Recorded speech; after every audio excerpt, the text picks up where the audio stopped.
my name's Jacob. I'm the Director of Music and Discipleship here at Union Chapel, and we are here with Pastor Elizabeth, and we're ready to unpack the sermon from this past Sunday in Chapel Connect. Good morning. Good morning. How are you? I'm good. How are you doing? I'm doing great, thanks. Good. Well, in this series, we've really been talking about loving like Jesus, right? Last week, we had a wonderful time together, and we talked about the series theme verse being John chapter 13, verse 34 through 35. Right. So we're back at it today. So let me just refresh everybody's memory about that verse. It said this: I give you a new commandment, that you love one another just as I have loved you. You also should love one another.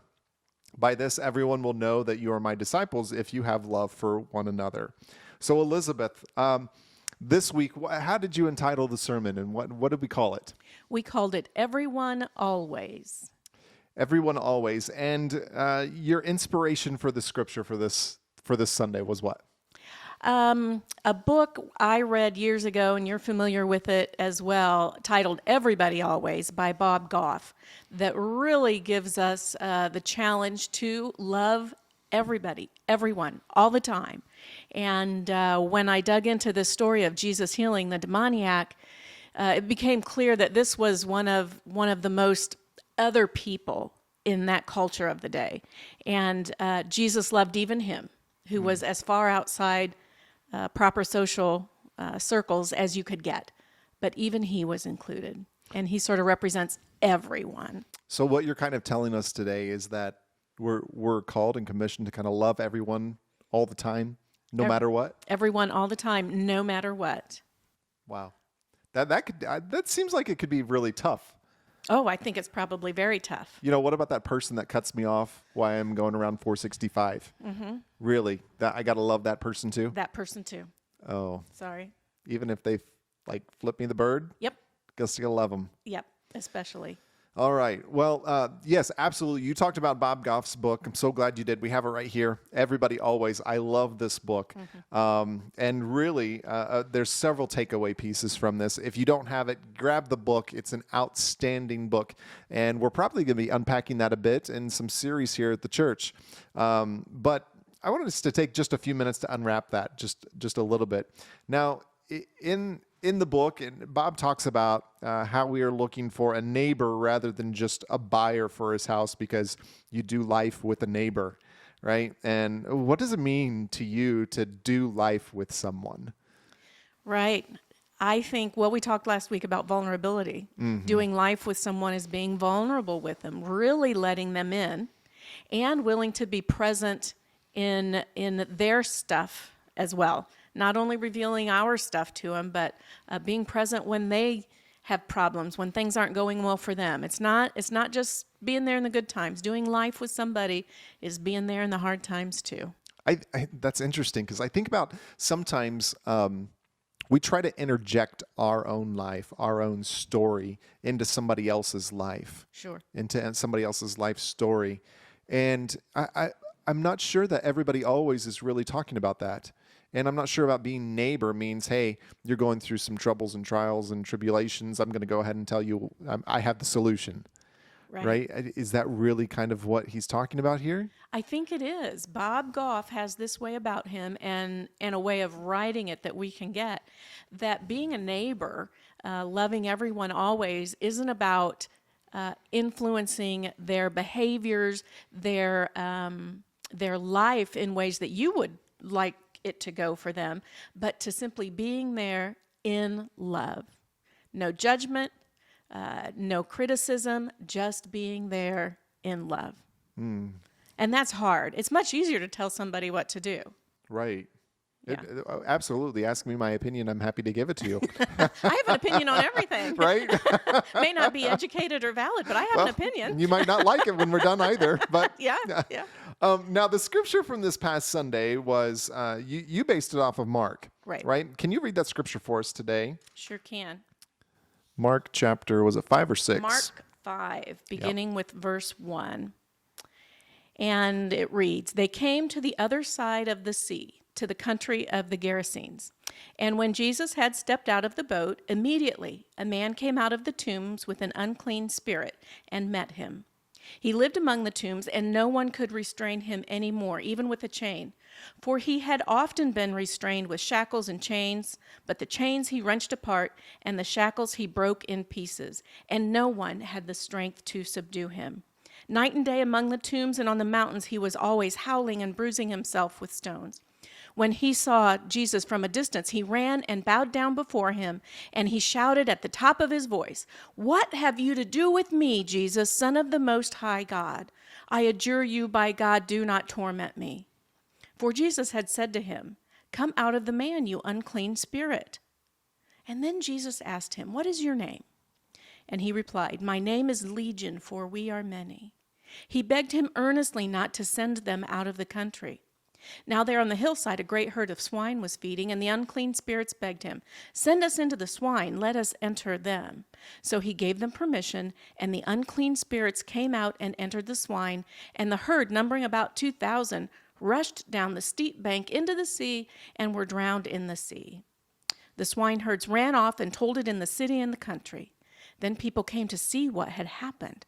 They came to Jesus and saw the demoniac sitting there, clothed and in his right mind, the very man who had the legion. Let's talk about a good day and a bad day, right? Yeah. I can imagine. Let's put ourselves in the perspective of that farmer. Yeah. Coming home and, well, dear, it's been a good day and a bad day. Somebody got set free. But on the same side, by the way, we've lost all the herd. Yeah, the pigs are all now They're dead gone. and in the sea. They're gone. Yeah. Sorry. Talk about a good day, bad day. Yeah. Well, Jesus really, it seems like he had to really get out of his comfort zone a bit. Oh, everything about this story tells us that for a Jewish man, he was in really foreign territory. He was across the sea in very Gentile territory. We know that region was just not heavily Jewish. We know it's not Jewish because there's swine herds. Right. And in the Jewish tradition, swine or pigs are forbidden. Mm-hmm. So we know that there were no Jews in that immediate area because of the pigs. The story is set in a cemetery. They mention the tombs. It's also forbidden for a Jewish person to touch a tomb. That makes them unclean. So there is just everything about this setting says Jesus is in a very uncomfortable setting. So if we go back and think about that for just a second, okay, so Jesus is an uncomfortable setting. We go back to the book from Bob Goff, everybody always, and we got to love everybody all the time, no matter what, even the people that make us uncomfortable. So last week we talked about all the miracles that we could read throughout the Bible. And one of the ways and one of the big words that we talk about is virtue. So every single miracle that we saw and that we witnessed, there was virtue flowing. Now, for Jesus to be in that area, in that territory, being uncomfortable, that took a lot of love. That took a lot of virtue. Took a lot of love. It took a lot of setting himself aside. All that discomfort comes when we're in an unfamiliar setting because of what we think things should be like, what we're comfortable with, how we want it to be. We have to set all that aside to go into a really foreign situation or a place where we're uncomfortable. So maybe this puts you on the spot a little bit. That's all right. Go ahead. Who knows? I'll answer this. So for me, thinking about what's uncomfortable for me, who are those people? And I won't name them today. You're welcome. And I won't ask you to name the people that's uncomfortable for you to love. But we all have those, right? Mm-hmm. How do you, let's talk practical application for just a second. How do you get outside of yourself and go, okay, God, I'm going to still have to love these people. Mm-hmm. How do you do it? It's hard. It's hard. And I know for myself, I've been in situations and had to engage with people. And we'll talk about this in the coming week in Love Your Enemies. People that I not only uncomfortable around, for whatever reason, had very little regard for. And I didn't have my own love to love this person with.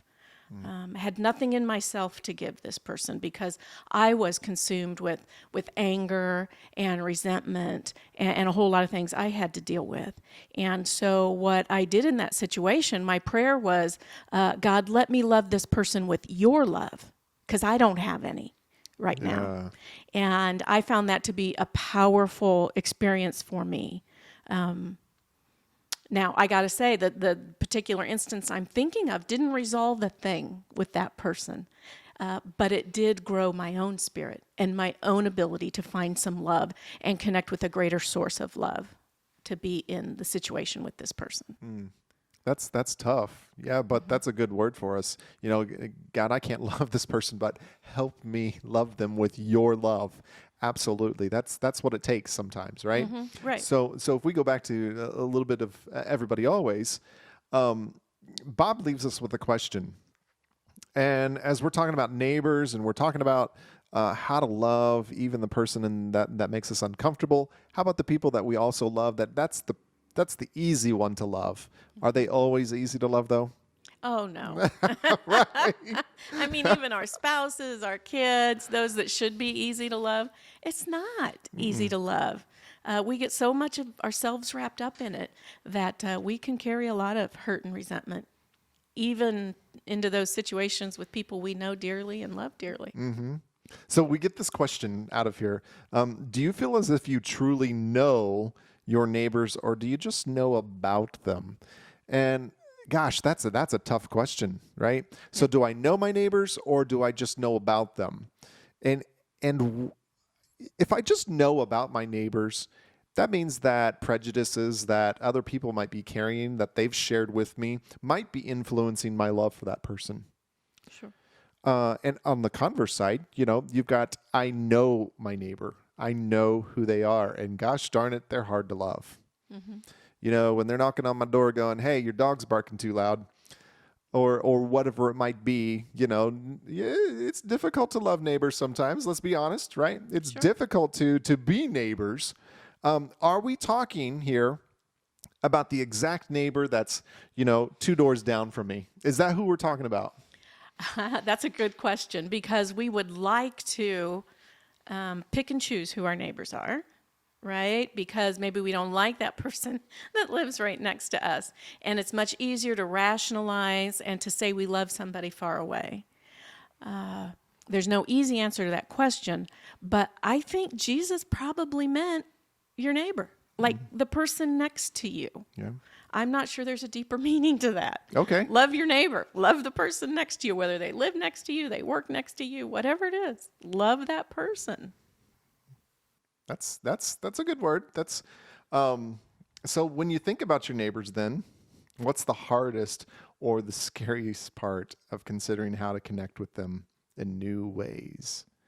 Maybe that's a more of a rhetorical question. I'm not going to force you to answer that, but I love that thought, and I want to leave you guys with this thought today.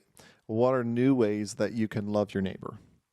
What are different ways that you can love them? I think about the movement that still we benefit from today, sharing the love of Jesus, or you're going through the drive-through, and you'll probably the term is lost me right now, but you're driving through the drive-through at Starbucks, our favorite, one of our favorite places, right? And the person in front of you decides to pay it forward, right? Forms of love. Yeah. Yeah. And so what do we do in response? Do we continue to pay that love forward? How do we share love with another, especially those that are difficult? And I know something else I've used in my spiritual life when I'm having trouble serving another with a generous heart is, so why are you doing that? Do you love that your neighbor lets their dog do his business in your yard? No, I don't, but I love my neighbor. And so I'll pick it up, and maybe I'll have a conversation someday when it's appropriate and I can do it with love. But in the meantime, I pick up the mess. Not because I love picking up doggy messes, but because I love my neighbor. And if we can frame some of our actions in that, it becomes a whole lot easier. I don't have to love what's going on. I'm called to love my neighbor and serve out of that. Yeah. Yeah, that's an interesting interesting idea, and I wonder if we as a people are losing a bit of that community, that sense of community, that sense of neighborly love. Are we missing a bit of that in the busyness of our lives, in the multimedia, social media worlds of today? Are we missing the deep connections that we potentially could have with our neighbor? I certainly think about the pandemic. It's really made it a lot more difficult to, hey, let me bake this pie and take it over to the neighbor, right? Yeah, people aren't comfortable with some of those gestures right now. And the whole idea of modern conveniences, we drive into our neighborhoods, we pull into the garage, we put the door down before we ever get out of the car and go in the house. We have lost some of those natural connections with the people around us. So we have to be more intentional. We have to stop and chat when you see they're taking the garbage out. How's it going? What's up? Yeah, it just takes a lot more intentionality than it did at one time. Yeah, and going with the question of how do we love in new ways? I think we're approaching that question several times. We're faced with that question all the time. It goes back to what we talked about last week on vulnerability. We have to be vulnerable to be open to new ways of loving people. Right. And you said in your in at least in our sermon series outlines and lead up, loving like Jesus loved the ones who are especially hard to love. But more importantly, we're left with this: consider having a conversation with someone who is different than yourself. So as we're thinking about new ways to love people, having a conversation with somebody that's different than ourselves, what does a conversation look like? Yeah, and I addressed that in the message earlier this week. A couple things that I think are helpful is to approach that person in that situation with a sense of curiosity, as opposed to thinking you know everything and you already know what you're going to hear and your mind is made up about this person. What if I approach really curious about who is this person? What don't I know? What is there yet to understand? Then I'm asking a lot of questions. I'm doing less talking, more listening. So I think a sense of curiosity is really important. And also to approach those conversations expecting them to go well. I think our parents taught us this when we were little. If I can't do that. Well, not with that attitude, right? So if I approach a conversation with the attitude that that's not going to go well, I'm not going to learn anything, they're not going to change my mind, that's probably what's going to happen. But if I can approach that conversation with an open mind, suspending judgment, criticism, preconceived notions, and trust that it's going to go well, it much more likely will. Yeah. At least from my side. Absolutely. Adam Grant talks about this concept of curiosity. He did a podcast with Brene Brown. And Adam talked about this, how we should be like scientists. Scientists have this large notion of wanting to be curious, always questioning their hypotheses, never just kind of landing on the exact answer and saying, yes, this is gospel truth, period, concrete. They're constantly questioning themselves and digging deeper. That leads to a lot of curiosity.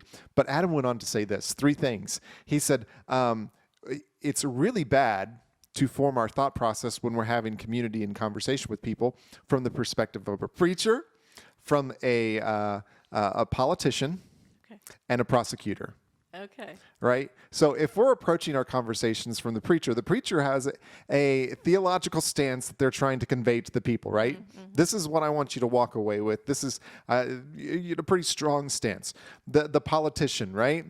Okay. So we all know how politicians can be.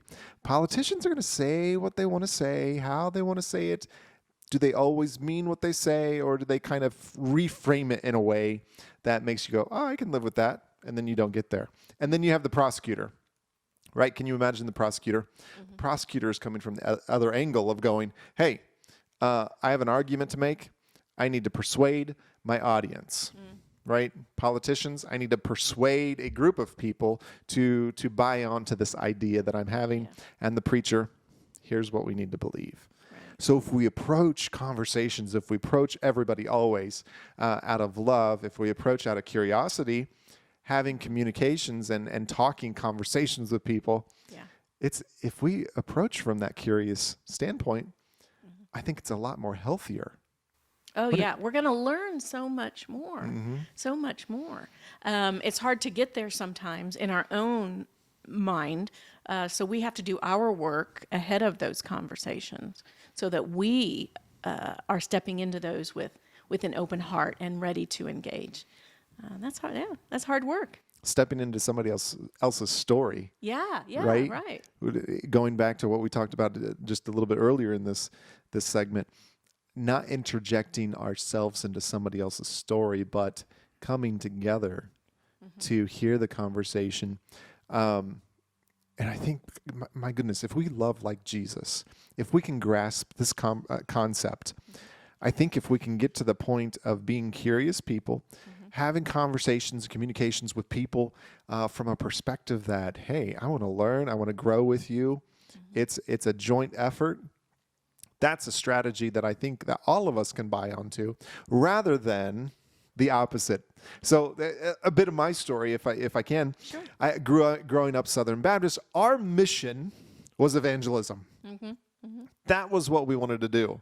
And I think I shared last time that, I carried the tracts in my back pocket. Sure. I knew the Romans road backwards and forwards. So I was that preacher. I came to be that politician and that prosecutor all at the same time in trying to convince people, hey, you gotta follow Jesus. There's just, I'm not sure that that's the right approach anymore today. I speak from my experience. I've never seen that to be effective. And that's not what Jesus did. Okay. That's not what Jesus did, right? Jesus just loved. He could have approached, in the story this week, he could have had this person approach him, a violently ill person approach him, and tell this person all the things that he should have done. You should have prayed more and seen your doctor and on and on and on. And then you'd be fine. No, Jesus just loved this person in the state he was in. He didn't cringe. He didn't run away. He stayed present with this person. And in that interaction with Jesus, the person was healed, body and spirit. I think that's a powerful lesson for us, that when we find people who are uncomfortable for whatever reason, that we get a hold of ourselves, stay present with, love like Jesus, and let that do its healing work. It's a lot more than just tolerating someone. It's a lot more than tolerating someone. And again, I think it goes back to doing our own internal work before we approach those situations. Because if we haven't done the internal work and we show up to just tolerate, that comes through. We've all been in those situations when we've been tolerated, put up with. And even if the other person is saying the right things, that judgment, that comes through. And so we really have to do our inner work and be ready for those conversations from our side of the street. Yeah, absolutely. That's a good word. I think we're going to draw to a conclusion there, because that word right there is just powerful. And leaving us with this thought, unless you have any other final thoughts you want to share. Go ahead. Thank you. Jesus said the second greatest commandment, we talked about this in our preparation times in unpacking this series. The second greatest commandment was to love others as well as we love ourselves, including the ones who don't deserve it. The command is second only to loving God, right? So we must understand that if we make loving God our top priority, then we will naturally love others, even the unlovable. Even the unlovable. So I challenge you. Hey, take that second greatest commandment. Don't forget, love God and love others. Thanks for joining us today in this series of Unpacking, the sermon series. We're so glad you're with us. Again, my name's Jacob, and this is Pastor Elizabeth. Thank you for joining us for Chapel Connect Unpacked.